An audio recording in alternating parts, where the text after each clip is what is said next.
The H-Meister Gets Hitched by Quintin Forrest. Calvin Mackenzie, who used to edit The Sun, the current bun, or the cunt, as we used to call it round the Bucks house breakfast table.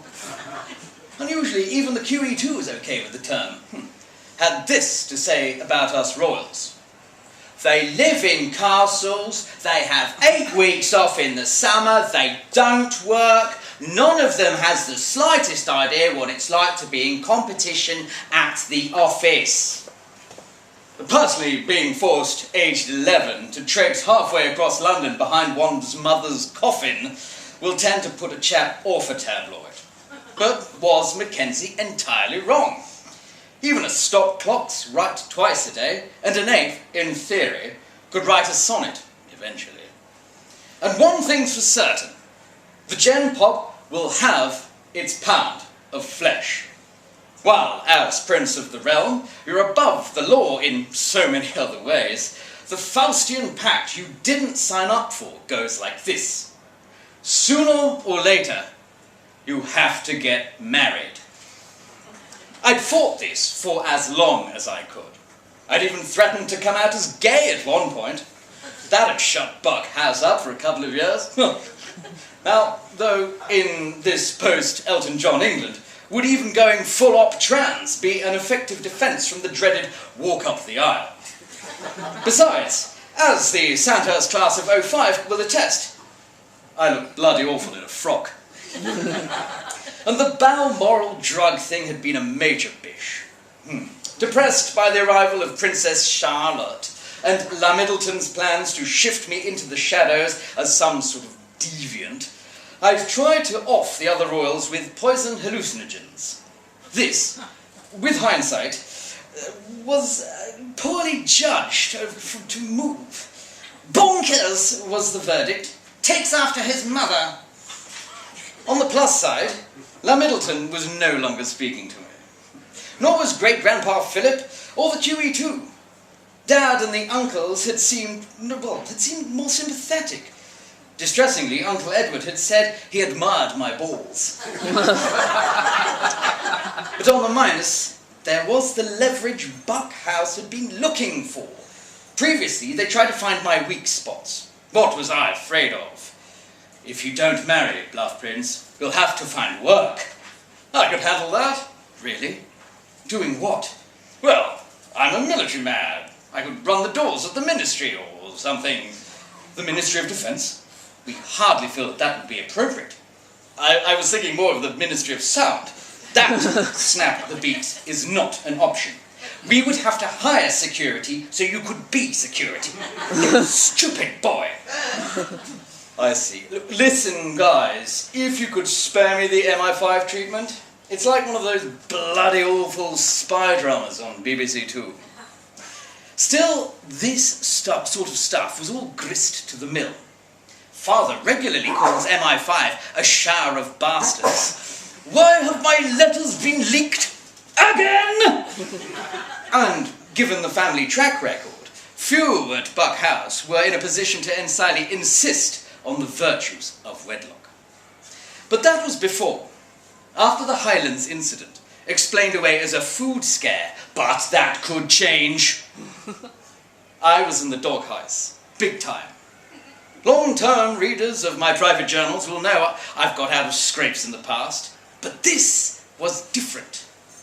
Vengeful forces were now in play, and attempted high treason's not a good look for anyone. So I was faced with an ultimatum, the one the Buck House beaks had been waiting around for a decade to deliver. I'd got away with far too much for far too long, and now justice, in the case of the H-Meister, was finally going to be served. Basically, I had 6 months to get engaged, or it was game over. Open season on the H-Meister, no stone unturned. Over 15 years of japes and atrocities to be drip-fed to the red tops if I put up a fight, plus a spell in the tower, or, more prosaically, the scrubs, as a final fist to the balls. How much of this they would actually go through with if I didn't accept their plea bargain was open to question. But just A glance at the dossier was enough to convince me that a sad adieu to my bachelor days was probably now in order. Options, then. A frantic search through the old black book had come up dry.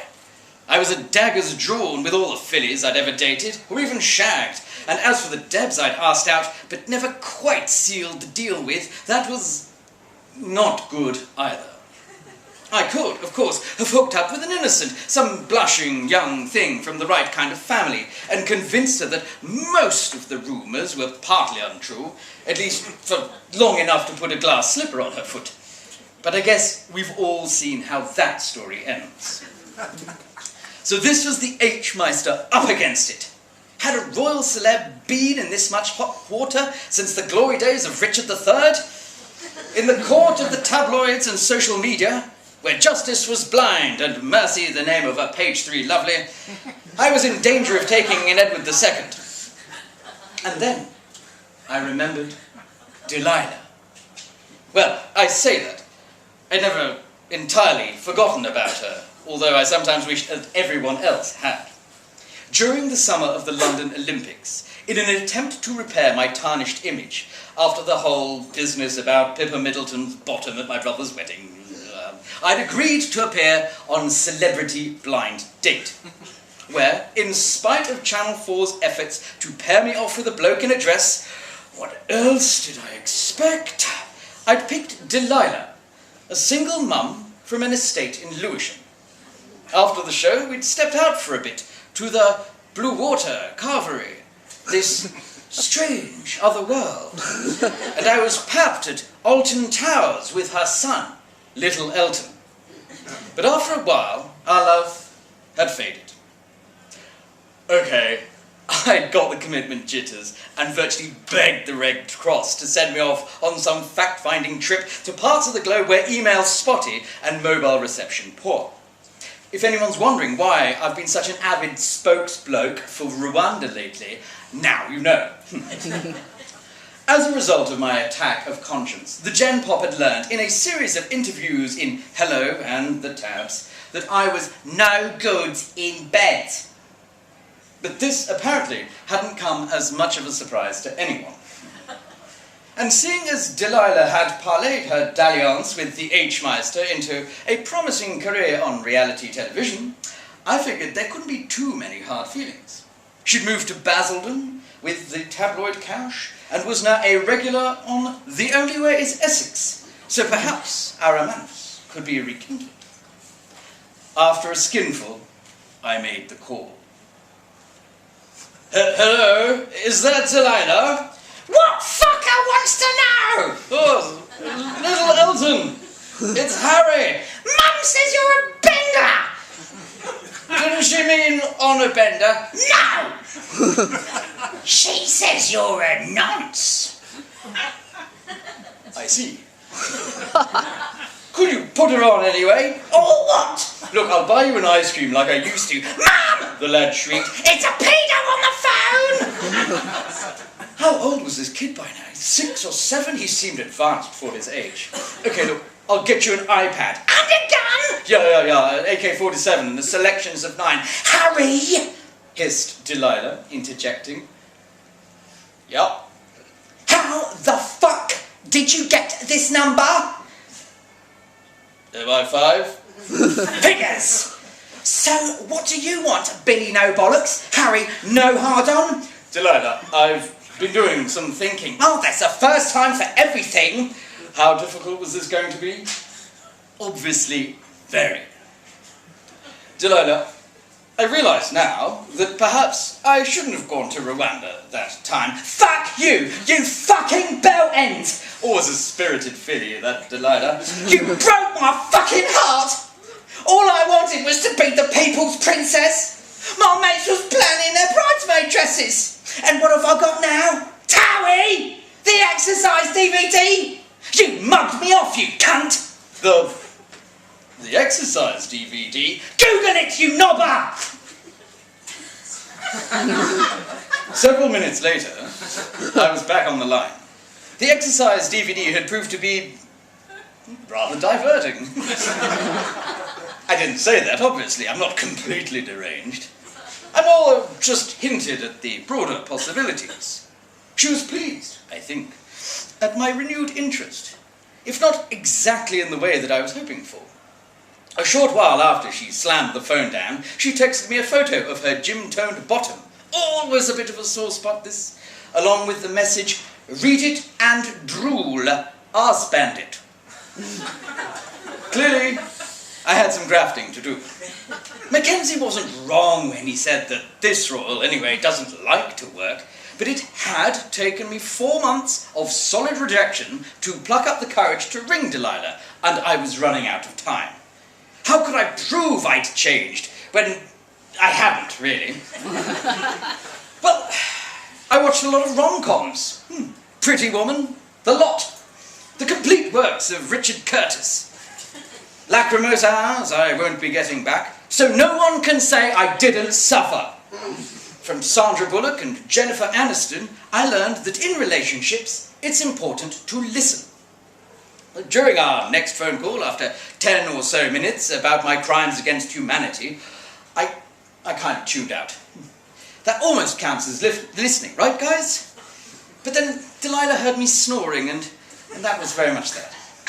I suppose I won't be remembered as a great courtly lover. Stick me in a desert with some Arabs to shoot and I'm fine. But affairs of the heart are more complex than UK foreign policy. So conventional romance wasn't going to work. I could have tried playing the diffident duffer, the Hugh Grant card, but I was too depraved. Bumgate, Vegas Gate, SS Uniform Gate. This stuff was barely scratching the surface of the H-Meister's X-Files. I needed a guru, an expert. I needed a swordsman. Who did I know who might fit the bill? Uncle Andrew? This is Harry. Your nephew? No, not the one that's married to the totty. No, the other one. No, look, he is my father. Right. So I could do with some advice about une belle dame sans merci. Trumpet. What? Just the one? Said the garbled voice down the line from the Philippines. I pictured him surrounded by dusky maidens in a Panama hat and leopard skin speedos. A bit like Hugh Hefner greets Colonel Kurtz. You some sort of metrosexual? I explained the situation. Yes, the palace can rather crap itself if you go too far off reservation. But don't worry, Bills, Zara, Harry. Right. So here's what you need to say to the chick. I'm not going to tell you what he told me to say. Oh. Because if I did, you'd have the power, Uncle said, to enslave almost anyone. A bold claim, perhaps, but how else had he got away with it for quite so long? The days when he was James Bond to Dad's Basil Fawlty are past. And yet he's still out there, routinely mired in hijinks of the heart. There's a voodoo involved that goes beyond being mere royalty. What good, after all, has it ever done to most of us? So, armed with Uncle Andrew's forbidden knowledge, I talked Delilah into a crisis meeting at the Basildon Nando's, ostensibly so I could beg her forgiveness, or mercy, I suppose. And that was it, job done. A few magic words muttered over the peri-peri hot wings, and it was as if I had her under a spell, albeit one, Uncle warned me, that wouldn't last forever. A short engagement was strongly advised. So guys, ladies, people of Britain, justice has caught up with the H-Meister at last. Still, I had a good run. I hope you enjoy the wedding. You're paying for it after all. Though if it's any consolation, I suppose I will, in a different way, be paying for it too.